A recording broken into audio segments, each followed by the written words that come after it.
Want a fun and tasty treat for fall? I have just the thing. This is a step-by-step guide for the perfect candy apples. First things first, what you'll need is apples and a skewer. Now, the apples can be any that you like. Granny Smith, Honeycrisp, Fuji Red. Just make sure that they're relatively large. As for the skewers, you want to make sure that they are sturdy, okay? Because these apples were not forgiving. I was not prepared for how challenging it was going to be to get this skewer inside the apple. As you can see, I was pushing so hard I about gave myself a hernia, okay? So, sturdy skewers. Once they're done, they will look like this. The next item that you'll need are caramels. Make sure that they are individually wrapped. This is the base of the recipe, so you may want to splurge just a little bit and make sure that you get really flavorful caramel. We purchased Werther's for this particular recipe.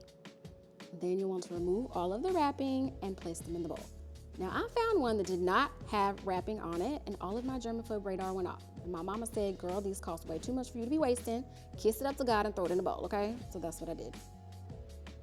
Somehow this ended up my job. She was supposed to be doing it, and that's how I felt about it. But anyway, once that's done, next step is the whipping cream. You will need 2 tablespoons of whipping cream. Add it to the bowl of caramels and then place them in the microwave. Set the timer to 1 minute.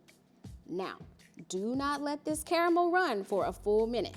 You'll actually want it to go about 10 to 20 seconds at a time. Take it out, mix it up, then place it back in the microwave. Continue to do so until your caramel is completely melted. You do not want to burn your caramel, okay? You also may need to add just a little bit of whipping cream as you go, and that's totally fine. Once that's done, now the fun begins. You want to dip and roll your apple in the caramel. Now, as I stated before, this is why sturdy skewers are important. Because as we dipped that caramel, that skewer was about to let it go, okay? So after a while, we just gave up and said, we'll just spread it on with a knife because the skewer was not up to snuff, okay? Once all your apples are completely dipped, place them on the parchment paper. Parchment paper is key. Then you'll place it in the refrigerator and let it harden for about 30 minutes. While that's hardening, you move on to your chocolate chips. Use the same process as you did with the caramel. Heat it slowly, remove it after about 10 or 20 seconds, and mix it up. Continue that process until you get this lovely creamy texture. Then, once the apples are hardened, put them in the chocolate. You dip it in, and there you go. Look how pretty. Now, you can stop here if you want, if you just want a caramel and chocolate apple.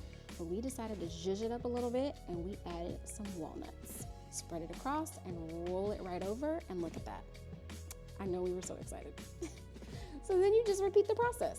Do the same thing over again with each of your apples. For the second time, we decided to dip it in peanut M&Ms. Now, that is the beauty of this recipe, is that you can literally use whatever you like. Colorful sprinkles, Oreos, graham cracker crust. I actually think next time I might make this with a little bit of white chocolate. And there you have it, the perfect candy apple recipe. Absolute best treat for fall. Enjoy.